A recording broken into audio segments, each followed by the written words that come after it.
My name is Ethan, and a year ago I watched two of my best friends disappear inside a house that should have been empty.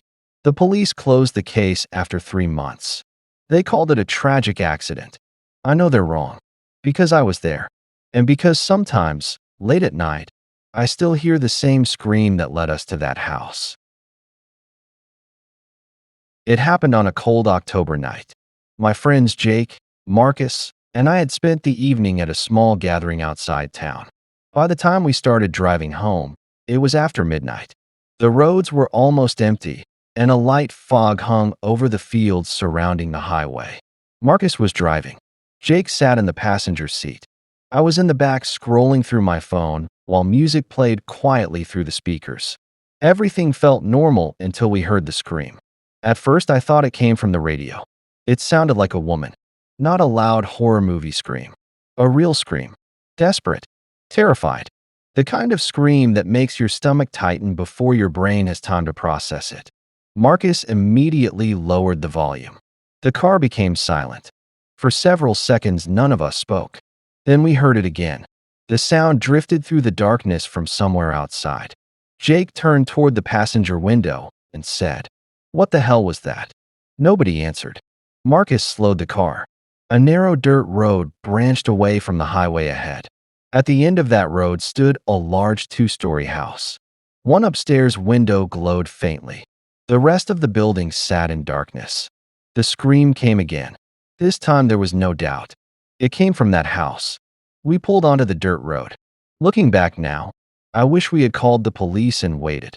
But when you think someone might be in danger, your brain doesn't always make the smartest decision. You just act. The house looked abandoned as we approached. Tall weeds surrounded the porch. Paint peeled from the walls. Several windows were broken. The place looked like it hadn't been lived in for years. Yet there was still that single light upstairs. Marcus grabbed a flashlight from the trunk. Jake picked up a tire iron. I followed behind them. The night felt unnaturally quiet. Even the insects seemed absent. The only sounds came from our footsteps crunching across gravel and our breathing growing heavier as we approached the front door. Then we noticed something strange. The front door was already open. Not wide open, just enough to leave a dark gap, as if someone had recently entered or left. Jake called out, "Hello? Is anyone in there?" No answer. Marcus tried again. Nothing. Then, from somewhere inside the house, we heard a faint sob. A woman crying. Every hair on my arm stood up. Without thinking, we stepped inside. The smell hit us immediately. Damp wood. Mold. Something rotten. Our flashlights swept across a hallway covered in dust and debris. The furniture appeared untouched. Spider webs stretched across doorways. Everything suggested the house had been abandoned for years. Then Jake pointed at the floor. Fresh footprints. Someone had recently walked through the dust. Multiple footprints, leading toward the staircase. The crying sound came again. Soft. Broken. Almost pleading. Marcus started climbing the stairs. Jake followed. I stayed close behind. Each step creaked loudly beneath our weight. The crying suddenly stopped. The silence that followed felt worse. At the top of the staircase, we found a long hallway. Several doors lined each side. The light we had seen from outside came from the final room at the end. The door stood slightly open. Marcus pushed it wider. The room was empty. No furniture. No people. Just a bare light bulb hanging from the ceiling. We stared in confusion. Then Jake noticed something on the floor. A small speaker. Still powered on. The crying had been recorded. A trap. Before any of us could react, the bedroom door slammed shut behind us. The sound nearly gave me a heart attack. Marcus rushed toward it and grabbed the handle. It wouldn't move. Someone had locked it from outside. Panic immediately spread through the room. Jake began kicking the door.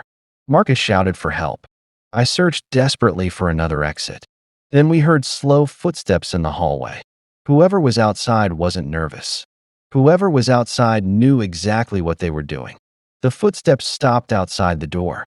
For several seconds there was silence. Then a man's voice spoke. Calm.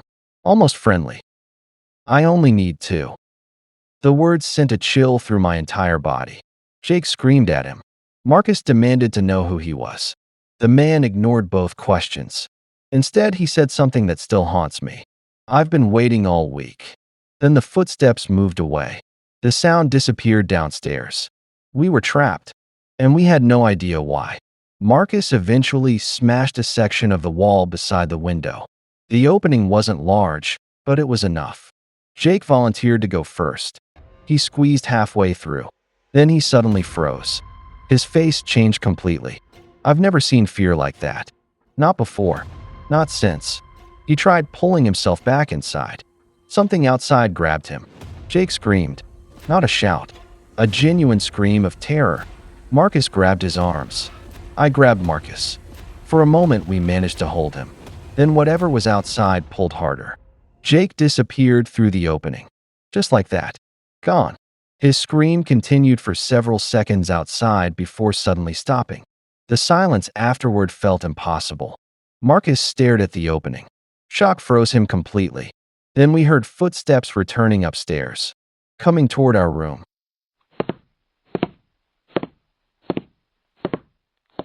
Marcus looked at me and said, "We have to move."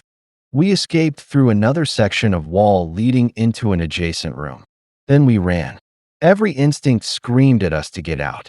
As we crossed the hallway, I looked down the staircase. A man stood below, middle-aged, ordinary-looking, no mask, no weapon visible, just standing there watching us. What terrified me wasn't his appearance. It was his expression. He looked calm, like someone waiting for a bus, like someone completely confident. Marcus charged toward the back staircase. I followed. The man never chased us.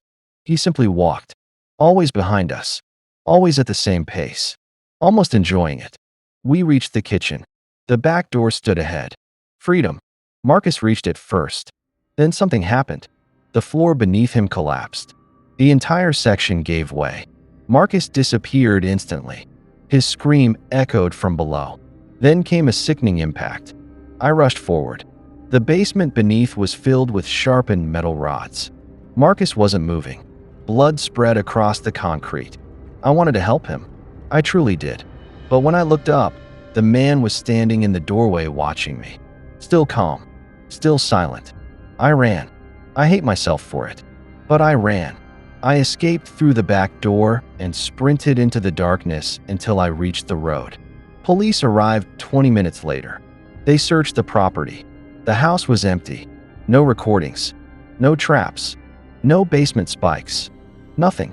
According to investigators, the house had been abandoned for nearly 15 years. There was no evidence anyone else had been there. That was the first twist. The second came 3 months later. The detective handling the case invited me to identify some recovered items. While reviewing evidence photographs, I noticed something. A framed family picture hanging inside the house. A photograph investigators had overlooked. The man standing beside the mother and 2 children looked familiar. Very familiar. Because he was the detective investigating the case. Same face. Same eyes. Just younger. When I confronted him, he smiled. Exactly the way the man in the house had smiled. The detective quietly told me the photograph couldn't possibly be him. Then he escorted me out. The next day, I requested a copy of the image. It had disappeared. Every copy was gone. Every record of it was gone. A week later, the detective retired unexpectedly. Nobody seemed to know where he went. Last month, almost a year after everything happened, I received a package with no return address. Inside was a single photograph. The picture showed me standing outside my apartment building. The photo had been taken recently, maybe that same day. On the back was a handwritten message. 3 simple words. Still need one. I haven't slept properly since.